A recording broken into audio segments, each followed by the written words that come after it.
గౌరవనీయులైన ప్రధానోపాధ్యాయులు గారికి మరియు ఉపాధ్యాయులు నా ప్రియమైన విద్యార్థులందరికీ ముందుగా గణిత దినోత్సవ శుభాకాంక్షలు. సో ప్రతి సబ్జెక్ట్ కి ఒక్కొక్క డే అనేది సెలబ్రేట్ చేయడం జరుగుతుంది. ఎందుకంటే దాని వెనుక ఏదో ఒక రీజన్ అనేది ఉంటది అనమాట. సో ఈ రోజు ఏంటంటే మన మ్యాథ్స్ గణితవేత్త ఉంటాడు కదా, ప్రముఖ గణితవేత్త శ్రీనివాస రామానుజన్ గారి జన్మదినోత్సవం సందర్భంగా ఈ రోజు నేషనల్ మ్యాథమెటిషియన్ డే అనేది సెలబ్రేట్ చేయడం జరుగుతుంది. ఇతను తమిళనాడులోని ఈరోడ్ అనే డిస్టిక్ లో జన్మించడం జరిగింది. సో ఇతను ఏంటంటే మనలాగా మిడిల్ క్లాస్ ఫ్యామిలీకి చెందిన వ్యక్తి.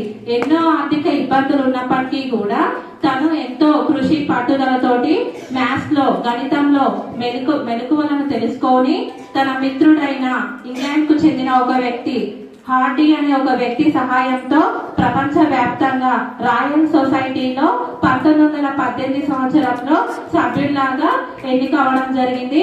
ఇంకా మ్యాథ్స్ అంటే రామానుజన్ అనేలాగా అంత గొప్ప సేవలను అందించడం జరిగింది.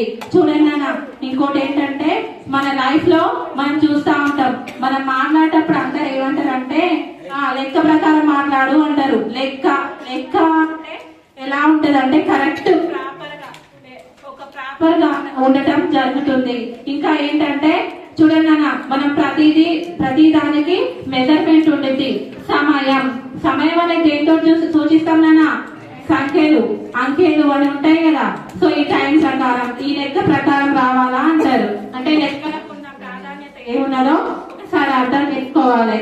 ఇంకా ఏంటంటే ప్రతిదీ నిజ జీవితంలో గాని, వ్యాపార విజ్ఞానంలో గాని, మనం టెక్నాలజీ విషయంలో ప్రతిదీ కూడా గణితంపై ఆధారపడుతుంది.